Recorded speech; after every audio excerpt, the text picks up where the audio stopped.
Assalamualaikum warahmatullahi wabarakatuh. Selamat pagi para bisnis. Hari ini jumpa lagi di channel YouTube kami Celoteh Bisnis, guys. Hari ini kita datengin ke sebuah tempat bisnis di BSD. Dan lu bisa lihat ini namanya apa, lu pasti tahu ya. Ini adalah dapur coklat ya. Dan lu pasti tahu dapur coklat itu udah banyak sekali, udah keren banget. Nah, sekarang kita akan ketemu dengan foundernya, dengan ownernya. Siapa dia? Kita langsung masuk aja, guys. Ini perlu di ini nggak? Oh, ditahan dulu. Guys, kita harus tetap social distancing ya, tetap jaga protokol. Jadi tetap harus kita cuci tangan ya. Jadi buat teman-teman juga dimanapun lo berada, lo harus cuci tangan ya, karena ini penting ya buat kesehatan kita semua.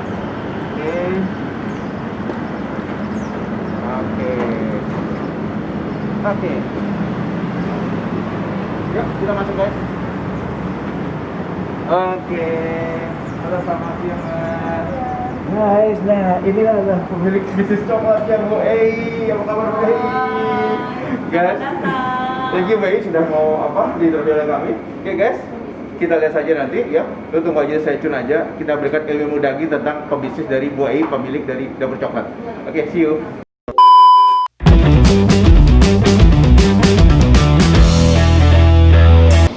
Assalamualaikum warahmatullahi wabarakatuh. Selamat pagi para bisnis. Apa kabar? Jumpa lagi di channel YouTube kami Celoteh Bisnis, guys. Sebelum kita mulai, jangan lupa lo like, subscribe, dan jangan lupa klik loncengnya ya. Karena kenapa? Ketika lo klik loncengnya, maka lo akan mendapatkan informasi yang paling terupdate dan terhits tentang para pebisnis. Oke, hari ini kembali lagi kita jumpa lagi ya, dan kita mendatangi satu tempat bisnis. Nah, di samping saya sudah ada seorang siapa ya? Nah, kepo kan? Nah, pasti lo kepo ya.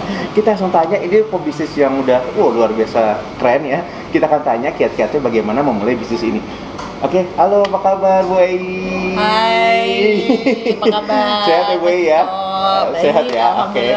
Harus sehat, harus semangat ya? Yes, harus dong Bu ya. Di masa pandemi pokoknya kita tetap harus semangat ya. Betul, okay. Betul. Guys, jadi ini adalah Bu Ei. Nah, Bu Ei ini siapa ya? Nah, kita langsung korek-korek saja lagi, terus pantengin aja di channel kami. Oke, Bu Ei, saya mau tanya gini. Ibu sebelum bisnis, sebelum kita tanya bisnisnya apa, Ibu tuh sebetulnya latar belakangnya tuh backgroundnya apa sih sebelum bisnis gitu? Sebelum bisnis? Iya. Latar belakang saya sih sebenarnya gimana ya saya ngomongnya ya. Jadi gini, sebelum saya punya bisnis ini, keluarga saya memang keluarga di makanan sih. Oh, memang main di kuliner ya? Main di kuliner. Bisnis juga berarti kuliner gitu? Iya, ibu saya sih. Oh, ibu, oke. Ibu dan nenek saya tuh memang bisnisnya udah kuliner. Oh, oke. Nah, lalu setelah itu ketika saya tamat dari SMP, saya masuk sekolah kejuruan tuh. Oh, kejuruan? SMK. SMK, oke, juga SMK. Kalau sekarang SMK ya, kalau itu ada tuh SMIP, Sekolah Menengah Industri Pariwisata. Yes, betul. Nah, perhotelan lah ya. Ambil perhotelan. Nah, dari situ akhirnya makin terarah nih. Saya coba kuliah di NHI Bandung. Wah, cocok dong ya NHI Bandung ya. Okay. Nah, ambil jurusannya pastry. Wow, oke. Gitu. Nah, dari situ udah mulai terus sampai akhirnya hari ini. Hari ini mau punya bisnis seperti ini Bu ya? Iya. Oke guys, jadi ternyata Bu Ai ini berarti nggak pernah kerja Bu ya sebelumnya Bu ya? Oh kerja. Oh tetap ada kerja. Nah, kalau boleh tahu waktu itu kerja apa Bu? Sebelum jalan bisnis ini? Ya jadi pada saat saya sekolah, karena kan di NHI Bandung ini kan memang kita mendapatkan skill kan, pelajaran langsung skill gitu. Kalau apalagi kalau jurusannya pastry kitchen. Dan memang semuanya emang diaturnya seminggu teori, seminggu praktek. Wow, oke. Jadi pas saya pulang ke Jakarta gitu ya, saya coba-coba bikin, tes langsung ya. Tiba-tiba pesanan gitu ya. Sampai kurang lebih sekitar 4 tahun. Wow, jadi waktu Ibu masih kuliah juga Ibu sudah mulai? Udah, karena kan seneng kan? Karena seneng, terus background saya juga mendukung ya di rumah juga kan, saya melihat ibu, nenek saya gitu ya. Jadi emang talentanya tuh dari kecil sih kayaknya. Karena emang ngelihat dari keluarga ibu sama nenek udah berbisnis kuliner ya. Jadi paling tidak kayak seneng nih ya kuliner ya. Jadi ada cerita lucu. Waktu itu saya masih SMP kalau nggak salah masih SD saya lupa. Nah itu ibu saya lagi bikin kue. Terus kalau zaman dulu kan orang tua itu kalau bikin kue itu kan nggak ditimbang ya, mereka pakai gelas tuh Mas ngukurnya. Oh, pakai gelas. Gelas takar. Oh iya tahu iya. Terus ibu saya tuh bilang ke saya gitu, kamu ke kakak saya juga, jadi ada saya ada kakak saya nih bantuin. Nah ibu saya bilang, kamu tolong timbangin 16 terigu. Oh, timbangin 16 terigu, oke. Nah kalau saya tuh langsung otomatis tuh, saya ambil terigu, saya tuang 1, saya ambil lagi terigu, saya tuang 2. Nah kalau kakak saya, dia ambil gelas 6, dijajarin. Lain kan? Nah sekarang kakak saya itu dokter. Oh, jauh ya berarti Iya, makanya jadi kelihatan banget kan ya. Saya tuh langsung nimbang 6 gelas, kalau kakak saya tuh dijajari 6 terus diisi satu-satu gitu loh. Makanya kadang-kadang ibu saya bilang ini anak emang dari kecil udah kelihatan kok. Oh, skillnya udah gitu. kelihatan ya Bu Ai ya. Gitu. Nah sekarang Bu Ai saya mau tanya, jadi artinya Bu Ai itu memang sekolahnya juga memang udah mendukung ya, di bisnis pastry ya. Nah sekarang pertanyaan saya begini Bu Ai, sekarang artinya ini kalau boleh tahu boleh jelasin nggak sih ini Bu ini bisnis apa nih? Ini namanya apa sih gitu? Nah sekarang nih Mas Dito ada di outlet Dapur Coklat. Ini Dapur Coklat guys, lu pasti tahu ya, ini pasti udah terkenal banget ya, outlet juga udah banyak ya. Dan ini jadi Ibu adalah pemilik dari Dapur Coklat? Saya adalah foundernya dan saya dirikan ini dari tahun 2001. Jadi kita almost 20 years ya. Udah 20 tahun. Pasti kita teman-teman pada tahu ya, lu pesen makan kue ulang tahun juga pasti dari Dapur Coklat gue yakin ya kan. Terima kasih. Karena guys, gue juga sama ketika gue buat ketemu orang, ada yang ulang tahun, gue belinya Dapur Coklat karena harga dan taste-nya juga oke. Bener loh, Bu, ini bukan karena saya ini ibu ya, tapi karena saya memang penggemar juga Dapur Coklat. Makasih. Makanya pas kita mau di interview, wah saya langsung cepet nih saya rumah. Oke, nah sekarang gini, ini adalah Dapur Coklat dari 2001. Betul. Oke, waktu itu awalnya 2001 di mana tuh Bu bukanya? Pertama kali kita buka di Ahmad Dahlan, di Kebayoran. Okay. Pada saat itu kenapa kita memilih Selatan? Karena memang Selatan itu kan pusatnya anak-anak bergaul gitu ya. Lalu juga coklat ini kan masuknya jadi lifestyle juga, ya kan? Akhirnya kita putuskan untuk yang outlet pertama di Ahmad Dahlan. Sampai sekarang masih ada outletnya. Masih sampai sekarang ya? Legend tuh outlet. Legend ya. Kecil, outletnya kecil. Jadi emang aku memulai ini dari home industry sih, Mas Dito. Oh, mulainya dari home industry? Dari 4 tahun kemarin di rumah, terus pelan-pelan punya pelanggan, akhirnya kita buka. Karena pelanggan itu kan waktu itu customernya teman-teman kakak. Oh, mulai dari teman kakak, ya, mulut ke mulut lah mulai kakak ya. Kayak gitu. Akhirnya mereka bilang buka dong. Kalau buka kan kita kapan aja bisa beli atau kapan aja kita bisa dapetin gitu kan. Karena kan saya waktu itu masih sekolah, saya masih kerja gitu. Saya jadi sekolah waktunya lagi. Nggak ini juga ya. Nah akhirnya memberanikan diri gitu ya. Terjun bebas dan waktu itu ada pengorbanan yang saya lakukan, yaitu saya pospon di sekolah, di kuliah saya yang kedua, lalu juga saya keluar dari pekerjaan. Wow. Tapi itu akhirnya bukan pengorbanan ya kalau menurut saya ya sekarang, karena memang sesuatu itu kita harus fokus sih gitu ya. Setuju. Gitu. Jadi gue meninggalkan itu semua demi ini ya. Bisnis jadi saya coba keluar dari pekerjaan saya, saya coba pospon dari kuliah saya dan saya fokus di Dapur Coklat pada saat itu tahun 2001. Nah lalu karena memang konsepnya mungkin unik pada saat itu ya, dan coklat pada 2001 itu kan agak susah nyarinya di mana kecuali di hotel, dan itu harganya agak mahal sekali, betul. Ya. Nah sehingga akhirnya gimana caranya nih supaya bisa menarik gitu ya. Nah ada cerita waktu itu tahun 2001 itu dolar naik tuh waktu itu. Pokoknya ada something peristiwa waktu itu dolar naik, dan kebetulan kan namanya kalau kita udah bisnis di pastry itu semua barang-barang tuh import. Wow. Ya sebagian, hampir semuanya import ya. Nah akhirnya kita nggak ada budget nih buat bikin interior waktu itu. Nah terus kebetulan kan saya juga seneng koleksi mug nih. Ini banyak kebetulan ya Mas ya. Kalau Mas lihat tuh mug saya tuh banyak gitu ya sekarang di setiap outlet. Saya bawa tuh mug saya ke rumah tuh, yang dari rumah ke outlet. Ya ke toko sih, jadi jajaran supaya maksudnya oke lah kita udah budgetnya udah nipis sekali, udah pakai yang ada aja dulu deh gitu. Saya bawa mug saya bawa peralatan dapur yang memang udah nggak kepake punya ibu saya gitu ya. Pas ditata-tata, loh kok kayak kitchen ya, gitu lama-lama ya. Nah akhirnya partner saya yang sekarang jadi partner seumur hidup, suami, akhirnya bilang ya udah gitu, coba kita kasih kitchen set deh, dia bilang gitu. Kita tambahin deh kitchen set, biar kelihatan lebih dapur lagi gitu. Dan akhirnya kita kasih kitchen set, kita tata lagi, dan benar kok kayak dapur ya. Oh jadi kayaknya homey gitu ya. Akhirnya namanya Dapur Coklat. Oh, jadi itu alasannya kenapa namanya dapur. Ya. Nah, pada saat itu 2001 belum ada kan nama Indonesia. Dapur belum ada ya kan. Belum ada nama-nama Indonesia kayak sekarang. Iya. Nah, masih asing semua gua namanya. Mereka masih yang pokoknya nama-namanya kebarat-baratan gitu lah ya. Benar. Nah, lalu orang juga pas masuk kok kayak merasa di dapur ya. Dan saya pada saat itu juga memperbolehkan customer untuk melihat ke belakang. Maksudnya ke belakang? How to handle coklat, how to make it praline, how to make it cake gitu kan. Mereka boleh lihat. Terus saya juga naruh beberapa buku tentang coklat, karena memang kan waktu itu coklat ini dianggapnya merusak apa ya, jadi jerawatan iya kan ada ya, padahal sebenarnya nggak begitu. Sebetulnya enggak ya Bu ya? Enggak, sebenarnya yang bikin kayak gitu tuh adalah fat dan gulanya kan. Tapi coklatnya sendiri bagus banget. Karena kalau kita makan coklat Mas, kita merasa jadi nyaman karena zat endorfinnya jadi naik. Mood-moodnya itu hilang. Ya. Jadi enak banget ya sesuatu. Iya, nah gara-gara si kitchen set ini membawa berkah. Tapi ada cerita lucu juga. Jadi gimana? pas kita buka sekitar bulan kedua, itu ada mobil parkir, kan seneng ya, namanya baru-baru pertama kali kita buka nih. Pelanggan nih itu ya. Ada mobil nih parkir, turun atau ibu ya. Saya lagi jaga. Nah, Mbak, maaf Mbak, bisa pesen kitchen set ya? Oke. Sampai ini kitchen set. Bu, kita jualan coklat Bu. Oh gitu, keren, saya jualan kitchen set. Kejadian ini saya bilang sama suami saya bilang gini, karena waktu kita mau buka saya bilang sama pada saat itu masih partner, sama suami saya bilang, Mas ini kalau misalnya coklat kita nggak laku, kita harus antisipasi nih gimana gitu. Udah keluar dari pekerjaan gitu ya, udah ini udah itu gitu ya. Ya udah kalau coklatnya nggak laku kita jualan kitchen set aja gitu. Ternyata benar. Ada yang nanyain kitchen set gitu ceritanya. Nah sekarang gini Bu, jadi sekarang kan kalau orang dapur coklat pasti udah tahu lah gitu, dan saya yakin teman-teman juga udah pada tahu semua sebesar apa dapur coklat, cabang pasti banyak. Tapi sebelum ke arah sana, saya mau tanya pas ketika memulai sampai tadi Bu Ai bilang sampai meninggalkan pekerjaan, sekolah nggak dilanjutin gitu ya.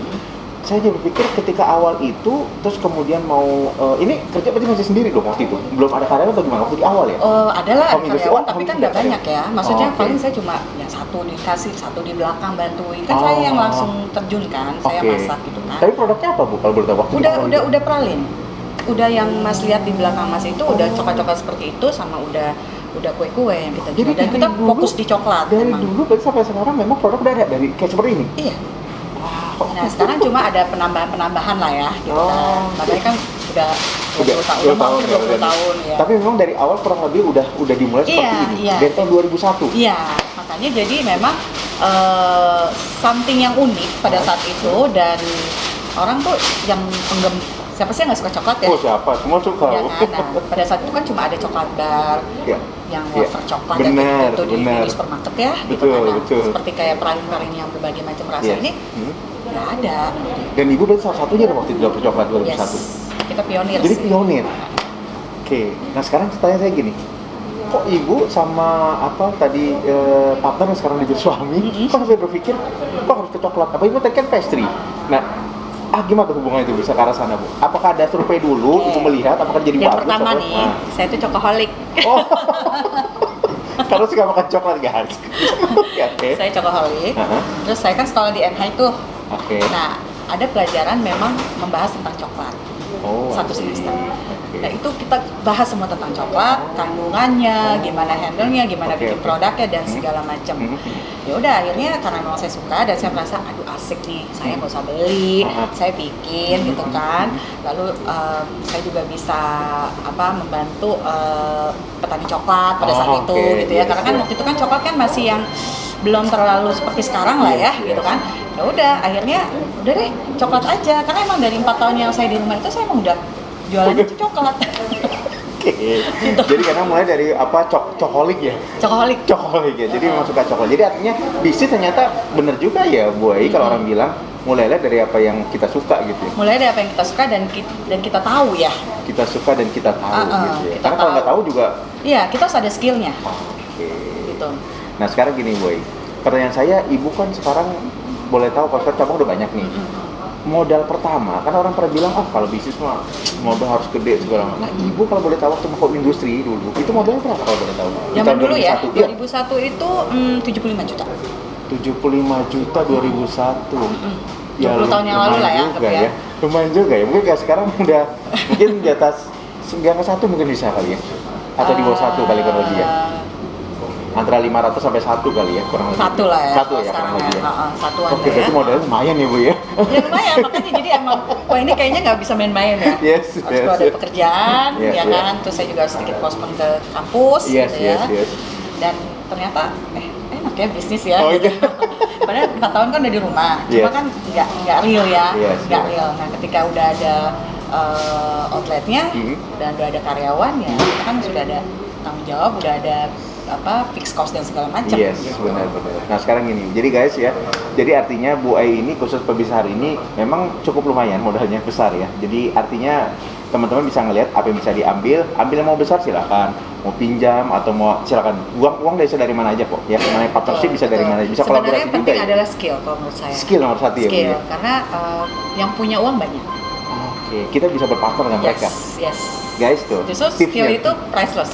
Karena nggak ada yang harganya, betul. Saya setuju. Gitu. Jadi guys, lo harus punya skill. Kalau punya skill, kalau modal mah bisa lo berpartner dengan orang lain. Karena orang punya uang tapi nggak punya skill. Belum tentu punya skill. Nah, Bu Ai, sekarang saya mau tanya tentang dapur coklat ini. Dapur coklat ini udah ada berapa cabang saat ini? Kita mau 30 ya. Oh, 30 ya. Seluruh Jabodetabek. Jabodetabek, kita ada di luar Pulau Jawa. Oh, kita ada di ya? kita ada di Makassar, kita ada di Sumatera ya, di Pekanbaru. Kita ada di Bali. Kita ada di Malang, ada di Surabaya. Lalu kita coming soon kita di Cirebon ya, sebentar lagi insyaallah, gitu kan. Jadi semua kota besar dan kota wisata ada semua di situ.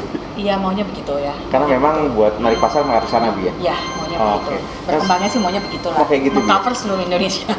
Nah, strategi Ibu sama Bapak nih ke depannya nanti 5 tahun ke depan ini mau seperti apa nih, Bu? Dapur coklat?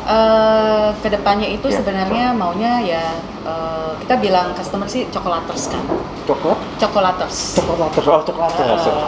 Jadi kita mau cokolaters semua bisa menikmatin coklat-coklat kita. Lalu kita juga mau kalau bisa, ini sih saya sih pengen punya sekolah tentang coklat. Karena belum ada setahu saya, Bu. Belum ada. Ada sih tapi pastry ya, tapi pastry. tentang coklat di Indonesia kayak yang belum ada. Yang khusus spesial coklat belum ada. Dan ini saya mau bikin free ya. Karena untuk kalangan yang tidak mampu, karena kan sekolah coklat itu saya ngerasain ya, sekolah coklat itu mahal. mahal. Karena coklat itu sendiri udah mahal ya, Bu. Ya, jadi saya mau buka itu, doain aja, Mas, mudah-mudahan ada yang dengar. Jadi kita doain ya guys ya. Ada yang dengar, mau kolaborasi boleh. Nah, di situ maksudnya supaya setidaknya yang lulusan dari situ nanti dia bisa punya usaha sendiri atau bisa siap terjun ke industri kuliner gitu. Kan sekarang ini banget ya, kuliner tuh udah lagi happening banget sekarang, lagi WFH. Nah guys, jadi lihat ya, jadi seorang Bu Ai 5 tahun ke depan dia ingin punya sekolah ya. Dan sekolah ini memang sekolah tentang bisnis membuat coklat dan segala macamnya, dan dia ingin mau ini gratis buat orang yang tidak punya. Ini keren. Kita doain ya guys ya. Dan cepat terlaksana. Biar kita bisa liput lagi sekolahnya. Nah, sekarang gini, Bu Ai. Sebetulnya dari dapur coklat itu dari awal sampai sekarang kan pasti orang ada menu favorit nih atau unggulannya lah. Apa, Bu, kalau dapur coklat itu? Waktu awal sih memang yang paling ini adalah pralin itu coklat-coklat kecil-kecil yang ditimbang-timbang gitu ya. Nah, itu lalu setelah itu yang berduanya si kue-kuehnya. Tapi kesini akhirnya kan proses panjang. Maksudnya kita juga udah pakai teknologi juga. Lalu kita juga sekarang udah ngeluarin yang si prime ini yang tinggal. Ini prime ya, Bu? Ya, ini ada di sini. Coba lihat biar teman tahu yang mana. Ini bukan. Yang seperti apa? Nah, ini ada Choco Quick. Ini prime-nya, Bu ya? Ini Choco Quick. Ini jadi kita bilangnya premix. Jadi tinggal diaduk pakai air, ikutin baca di belakangnya, ya kan. Lalu kita juga bikin cake juga ada. Nah, kalau ini bisa menjangkau seluruh Indonesia karena kita masukkan ke marketplace gitu. Wow, jadi Ibu menggunakan itu ya, marketplace, marketplace gitu ya. Kan sekarang zamannya digital kan. Iya, harus mau ya. Ya, jadi sebenarnya ide ini adalah tercipta baru-baru ini aja sih Mas, pada saat pandemi. Ini soal pandemi nih? Iya. Jadi waktu itu 4 bulan yang lalu ya, itu kan orang harus semuanya di rumah. Betul gitu ya. sekali, betul. Mau datang ke outlet kita tuh pasti udah pada takut. Lewat online shop ojek online shop itu juga mereka kan kalau bisa di atas sendiri deh atau gitu. Betul, setuju. Nah, akhirnya kita pikir gimana ya caranya supaya customer kita tetap menikmati kue-kue dapur coklat, tapi berasal dari dapur sendiri, dapur mereka dan mereka yang buat sendiri, jadi lebih aman, mereka lebih secure gitu kan. Akhirnya terciptalah si premix ini.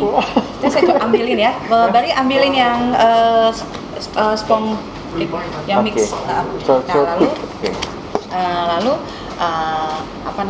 kita coba. Padahal sebenarnya itu sudah ada 10 tahun yang lalu loh Mas. Karena karena kan kita udah ada franchise. Jadi itu sudah kita kirim. Tapi kita kan kirimnya per bal-bal ya ke production yang di luar kota gitu ya.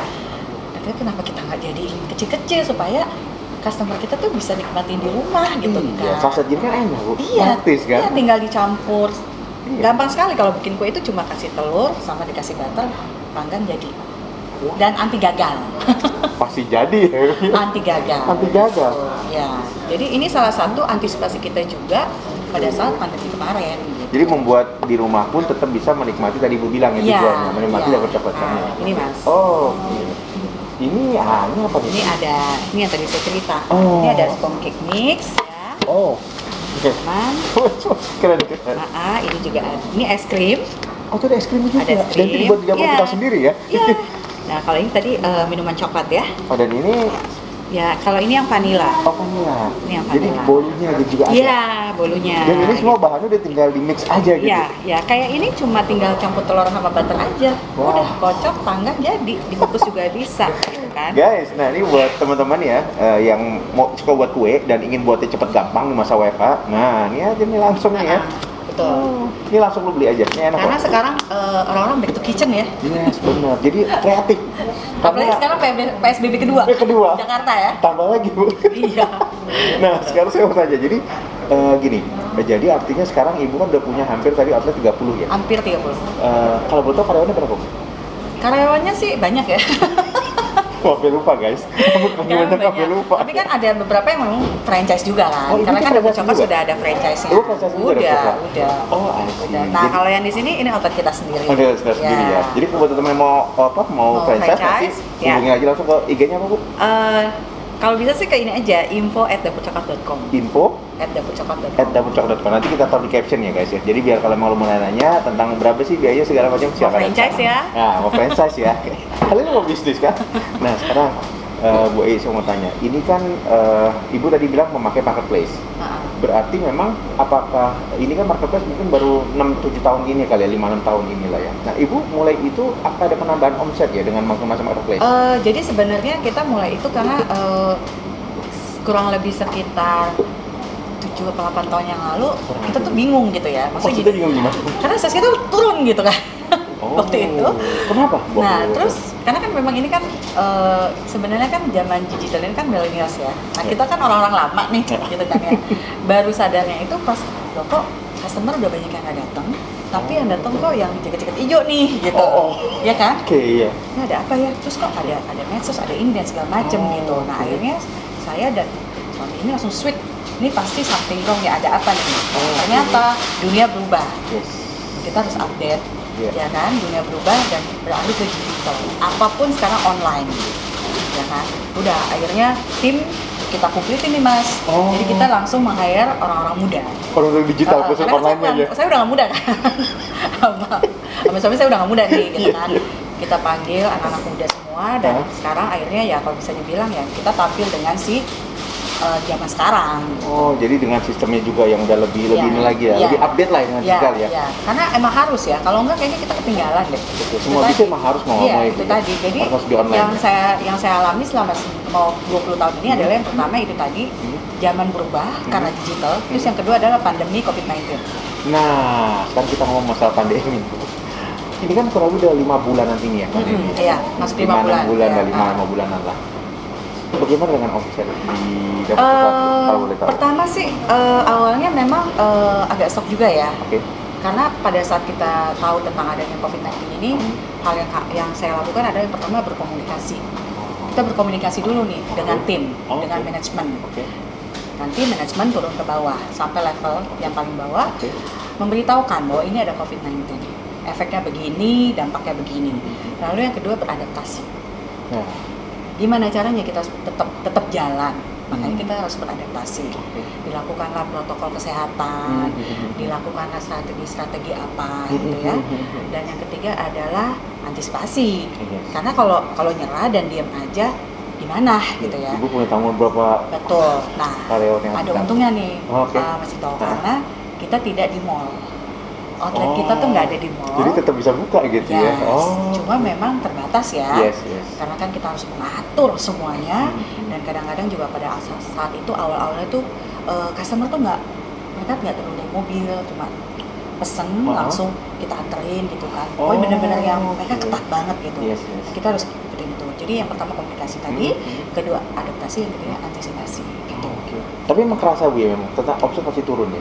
Kerasa di awal kerasa, tapi setelah masuk Ramadan mungkin karena mereka nggak boleh mudik kan ya, kita melarang mereka, kita nggak boleh mudik, jadi mereka dan tidak boleh ketemu juga kan dengan keluarga walaupun dengan orang tua, ini mereka mengirim-ngirim. I see. Nah, akhirnya sales kita naik. Karena pakai tadi ya, pakai Ramadan Lebaran ya. Jadi selalu ada hal positif kok di balik suatu peristiwa yang memang tidak mengenakan, itu pasti ada positifnya juga.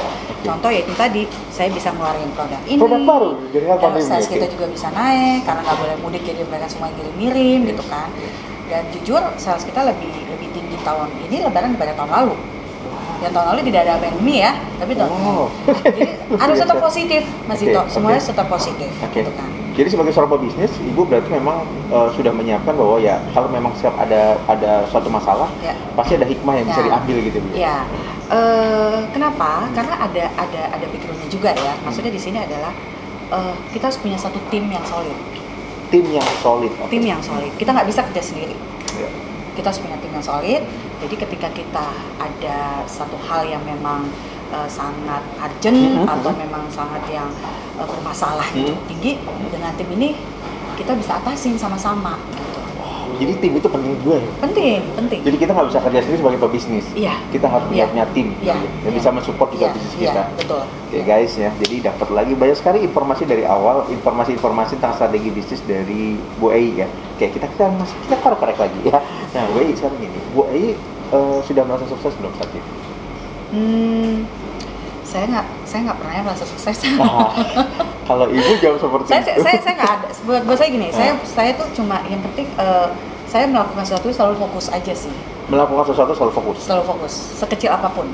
Selalu fokus. Karena kalau misalnya pada saat itu tercapai dan hasilnya baik, itu saya udah puas sendiri gitu.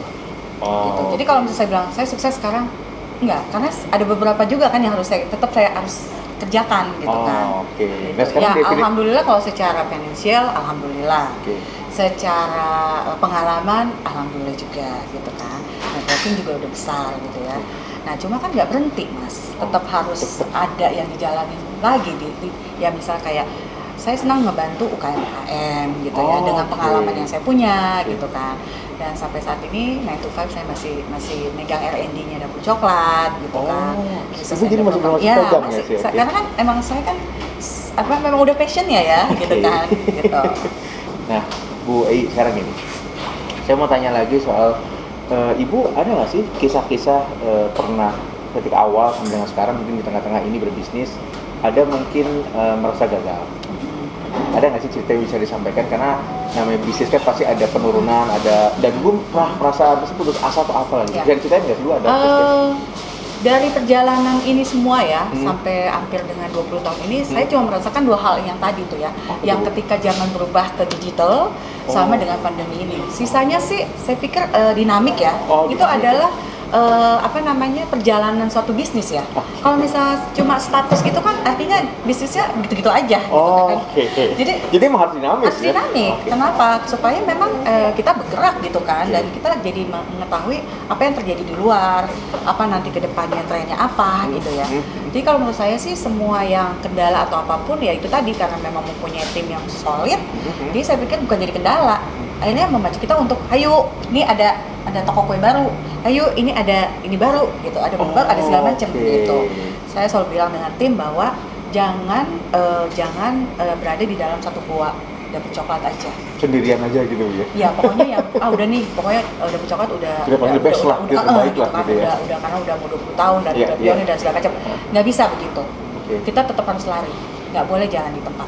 Kalau jalan di tempat tadi kesusul loh. I see. Harus lari terus lari. Nah, hubungannya dengan kesusul ini tadi, Bu, sekalian saya mau tanya. Ibu melihat kompetitor kan juga banyak nih keliling. Betul. Ya. Ada perusahaan coklat A, B, C segala macamnya. Nah, Ibu melihat mereka ini seperti apa? Kompetitor? Apa? Saya melihat mereka adalah bukan kompetitor, tapi saya melihat mereka adalah salah satu supporting kita lah ya. Kenapa saya bilang begitu? Karena ketika customer, maksudnya gini, jadi ada banyak pilihan untuk customer yang lain gitu loh. Karena saya hampir yakin bahwa Dapur Coklat sendiri punya ciri khas gitu. Kalau Mas Dito bisa lihat, setiap event-event tertentu seperti kayak Lebaran, Valentine, Natal, Imlek, kita selalu mengeluarkan tema-tema yang berbeda setiap tahun. Jadi kadang-kadang setiap tahun berbeda. Setiap tahun berbeda. Jadi nggak pernah ada pengulangan. Wow, sehingga kadang-kadang customer suka menunggu-nunggu. Oh, mana nih? Iya, Gitu ya? nanti Natal kan ya. Bentar lagi, ini Natal temanya apa ya? Dapur Coklat gitu. Itu sih yang maksudnya yang kita bisa pertahankan sampai sekarang karena memang something yang selalu berbeda gitu. Itu kreativitasnya berarti tim tadi atau ibu sendiri gimana? Ada saya dan tim dong pastinya. Ada R&D tim kan di situ. Berarti butuh sekali kreativitas ya Bu ya? Banget. Dan bisnis nggak bisa statis tadi Ibu bilang harus dinamis ya? Harus dinamis. Kalau nggak nanti kita nggak belajar Mas. Dan nggak belajar dan akan disalib sama yang lain juga ya? Oke Bu, saya sambil ini Bu, aduh ini saya ada kopi Bu, saya mau ngerasain dulu kopi gitu ya. Di sini coklat terus ketemu kopi. Ketemu kopi pas banget. Enak tuh. Ini Cita Kopi ya guys, ini adalah Cita Kopi ya. Jadi buat teman-teman yang suka ngopi ya, lo bisa langsung aja ke Instagramnya @citakopi. Ini enak banget, gue udah ngerasain. Saya ngerasain dulu ya Bu ya. Cita Kopi. Cita Kopi Bu. Cinta. Oh Cita. Cita Kopi. Keunggulannya apa? Keunggulannya nih coba kita rasain dulu ya. Nah, saya juga baru rasain nih Bu soalnya. Oke.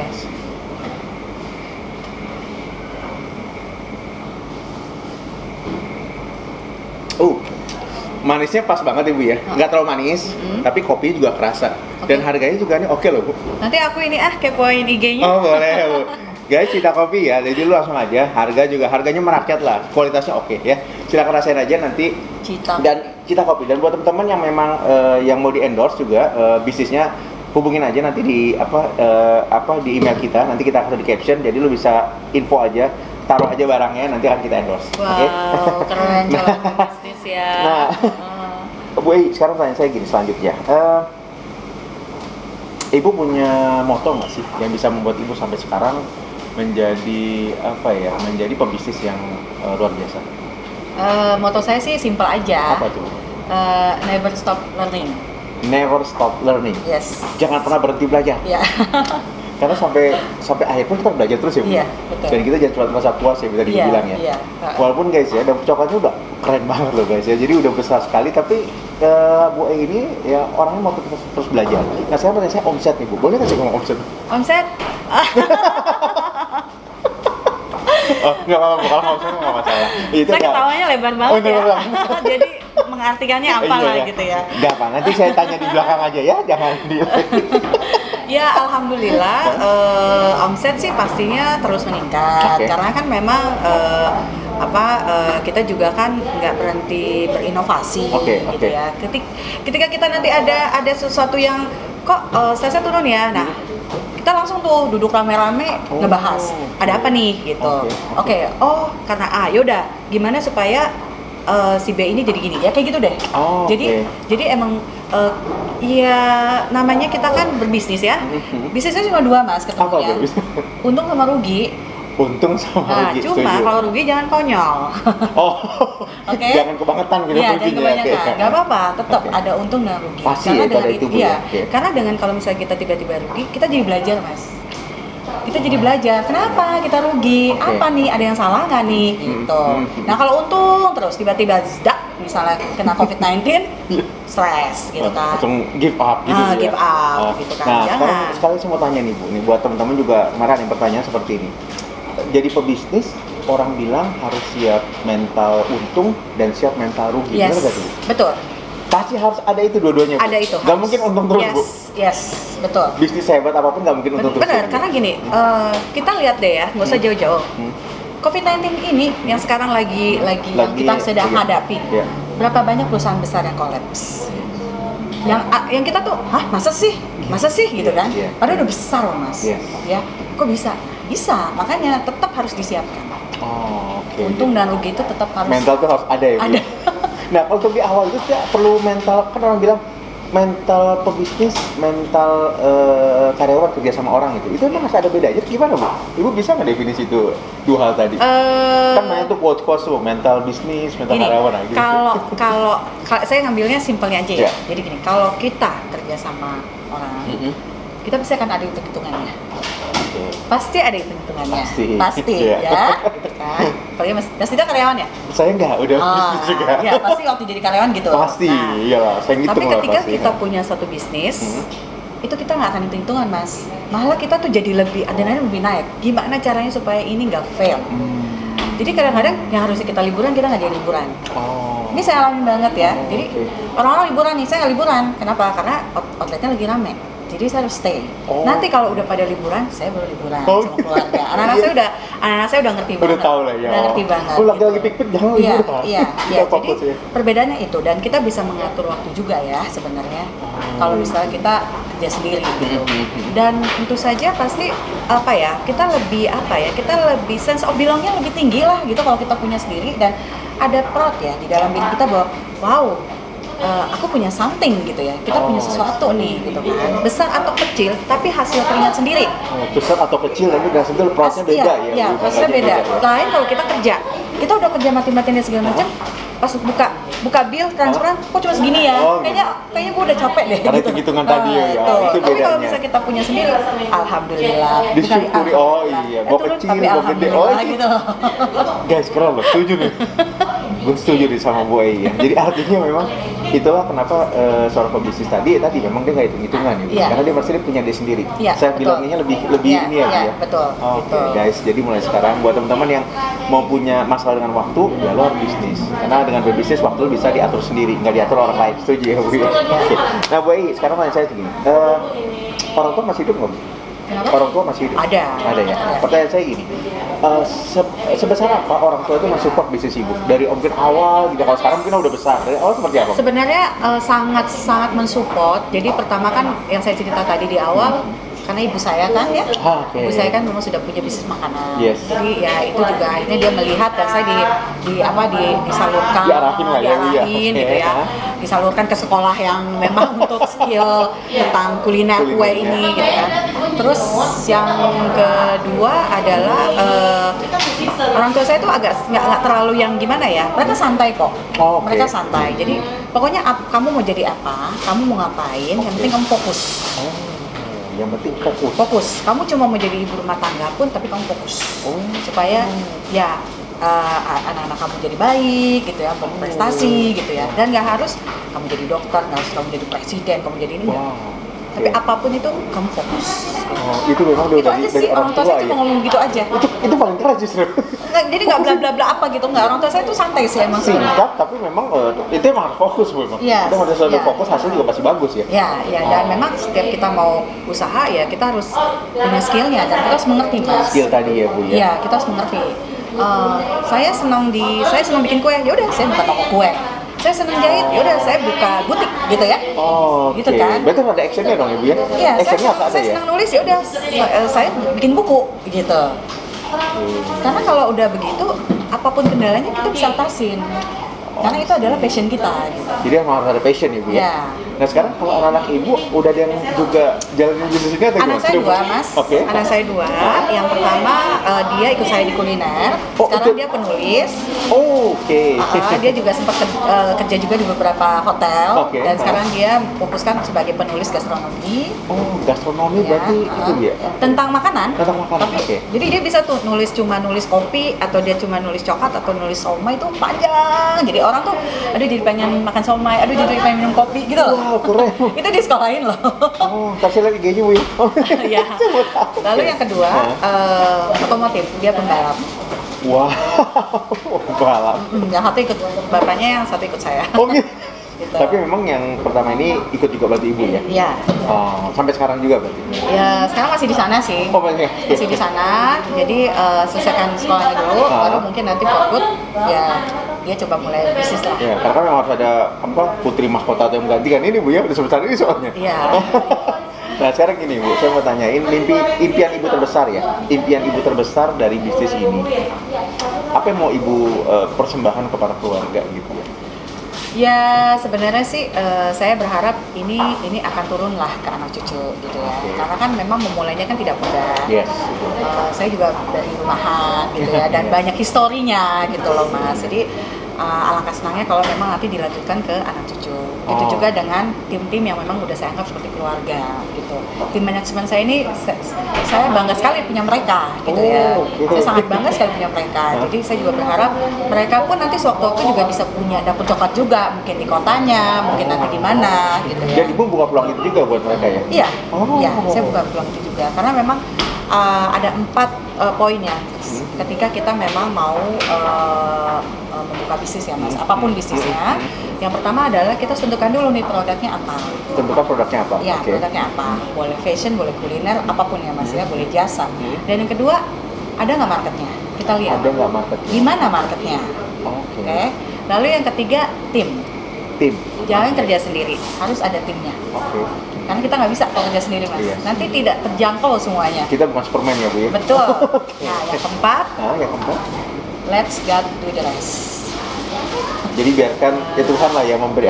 Silakan dia menentukan seperti apa gitu. 99% enggak kok, gue udah pengalaman. Gue pasti ini yakin sukses kan suka gitu ya. Kadang-kadang ada yang kayak gitu sih. Jangan, ingat kita sisihkan 1%. Itu yang di atas. Karena itu dia hak prerogatifnya ya Bu ya. Kita mau sukses mau tidak. Walaupun kita udah usaha berat sekali apa ya Bu ya. Jadi ada 4 tadi ya. Guys, itu tipsnya dari Bu Ai. Tapi yang saya suka terakhir memang tadi, ketika lo bisnis apapun ya tadi, lu jangan sombong karena ini hasil dari lu sendiri ketika lu sukses. Tapi ingat 1% tadi seperti Bu Ai bilang, yaitu urusan Tuhan yang memberikan lu akan sukses atau tidak. Benar ya Bu ya? Bukan karena kita sendiri Bu ya. Tapi usaha itu kan tidak pernah membohongkan hasil ya. Mengkhianati hasil. Dia nggak bohongin hasil gitu, usaha itu gitu. Karena pasti dilihat ya Bu ya. Kecuali kita usaha main-main nggak fokus ya pasti nggak berhasil ya Bu ya. Usahanya cuma segini, ya udah hasilnya segini. Tapi usahanya segini pasti hasilnya segini. Gede. Jangan mau usahanya segini, hasilnya segini ya. Itu bohong ya Bu ya. Gitu. Itu pesugihan namanya guys ya. Jangan lo main ke sana. Nah sekarang Bu Ai, satu pertanyaan lagi mau saya tanya begini. Ini kan namanya bisnis makanan kan dengan jasa, hubungan dengan customer gitu ya. Ibu ada ini nggak sih mungkin strategi bagaimana cara customer pelayanannya untuk mereka nih para customer? Ya karena karena dari awal dari 2001 itu kan kita memang dengan customer itu sudah ada personal touch-nya. Jadi yang tadi saya cerita mereka boleh masuk ke outlet kita yang pertama ya. Sampai dapur itu. Ya sampai ke dapur mereka melihat gimana cara membuat coklatnya. Kalau sekarang sudah tidak. Kenapa? Karena kasihan ini juga anak-anak jadi karena customer-nya udah banyak. Iya, banyak. Nah, tapi, dulu nggak apa-apa sedikit ya Bu ya. Tapi kami membuka kunjungan. Kami membuka kunjungan. Jadi kalau misal ada sekelompok komunitas atau ada kayak misal dari sekolah, anak-anak gitu ya. Kadang-kadang ibu dan wanita itu mau berkunjung ke production kami bisa terima. Nanti diatur waktunya. Bisa kayak gitu Bu ya. Nah itu kayak gitu-gitu kita masih nerima loh. Karena itu aku bilang kita harus mempertahankan personal touch kita ke customer gitu. Setuju. Seperti itu. Itu Ibu lakuin ya salah satunya ya. Iya, salah satunya itu. Guys, jadi buat teman-teman yang punya komunitas, apapun yang mau tahu bagaimana cara dapur coklat dia meramu ya semua ini ya. Dapurnya dapur coklat. Dapurnya dapur coklat. Sama dapur. Jadi lo tinggal nanti gua kasih caption di bawah, lo bisa hubungin aja di sana lo DM untuk minta waktu ya. Karena ini keren ya guys. Karena buat ilmu juga buat lo. Dan Bu Ai sangat welcome sekali, silakan. Boleh. Nah, Bu Ai, pertanyaan terakhir, tips dong buat para pebisnis ya. Jika dia ingin memulai suatu bisnis gitu ya, sebetulnya baik itu seperti ini, seperti dapur coklat atau mungkin bisnis yang lain, apa sih yang harus mereka perhatikan supaya mengurangi kegagalan? Saya pikir tadi saya udah ngasih tips yang 4 tadi, 4 poin itu ya. Tapi sebenarnya ada yang paling penting adalah fokus. Udah itu aja. Fokus. Jadi kalau bisnis mau misalkan jalanin bisnisnya yang lain itu harus kayak gimana dulu Bu? Apa dia harus beresin satu dulu nih bisnisnya biar berkembang baru dia loncat ke bisnis lain atau gimana? Kalau saya pikir sebenarnya gini, selama memang karena kan kalau kita ibaratnya kita punya baby ya Mas, kita punya baby. Nah baby itu kan harus dijaga, harus diajari segala macam. Nah bisnisnya juga sama gitu. Seperti baby. Iya, seperti baby. Jadi kita pelihara baik-baik lah gitu. Tanaman kita siram dari kecil lama-lama besar gitu kan. Jadi emang kalau bisa ketika mau mulai fokus dulu deh dengan satu bisnis. Fokus dulu satu bisnis. Fokus dulu satu bisnis. Nah, setelah itu bisnis sudah jalan, boleh ngelirik bisnis yang lain. Tapi kalau bisa yang ada hubungannya. Oh, yang ada hubungannya. Kenapa, Bu? Ya karena kan kita emang pengalamannya di situ. Oh, ilmunya karena di situ. Iya, gitu. Jadi gini, di yang bisnis yang pertama, kita kan dapat pembelajaran. Iya. Lalu kita ambil lagi bisnis yang kedua. Contoh, kayak saya nih. Saya udah buka dapur coklat ya. Iya. Produk-produk. Lalu saya mau coba lagi tapi tetap ada hubungannya dengan dapur coklat. Oke. Gitu. Misalnya apa? Yaitu saya bikin pabrik premix. Oh. Gitu. Lalu nanti setelah itu dari pabrik premix saya mau buka lagi apa? Baking school. Oke. Karena ada hubungan, jadi tetap jadi nggak kemana-mana, Mas. Oh, harus ke situ ya, Bu ya? Iya. Harus ya. Jadi dari apa ya, hulu ke hilir. Nah, itu semua bisa kita buat itu, asal masih berhubungan ya, Bu ya. Iya. Gitu. Oke. Karena kenapa saya tanya begitu, Bu Ai? Karena di luar sana kan sekarang anak milenial pada senang bisnis nih, dengan bisnis yang cepat, gitu ya, ngambil inilah itu loh, semua diambil. Nah, makanya saya tanya itu.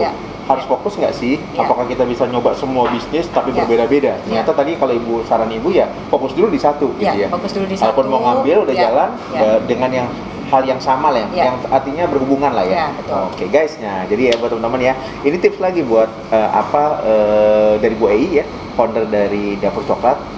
Beliau sudah hampir 20 tahun Bu ya. Iya. Hampir 20 tahun. Jadi ilmunya sudah mumpuni ya. Jadi dengerin aja ya.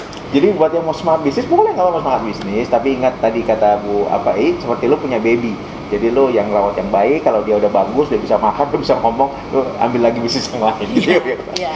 Oke, tetap di bidang, kalau bisa sih di bidang yang sama. Di bidang sama, harus tuh Bu ya, di bidang sama ya Bu ya. Ya, karena maksudnya saya kan kemarin juga tetap karena merasa kayaknya saya emang ininya di F&B gitu ya, di makanan. Jadi ya udah 8 bulan lalu saya buka lagi makanan tapi snack gitu ya. Si donat. Oke, guys, tunggu nanti akan kita tayangkan lagi tentang donatnya juga nih Bu Ai ya di next session. Oke, Bu Ai thank you banget ya, ilmunya daging semua nih teman-teman, pasti aduh happy banget lihat ini. Thank you banget, Ibu sukses dengan bisnis Dapur Coklatnya ya Bu, makin berkembang ya Bu ya. Terima kasih terus pakai baju terus untuk waktunya juga. Saya senang sekali memberikan sharing beberapa pengalaman.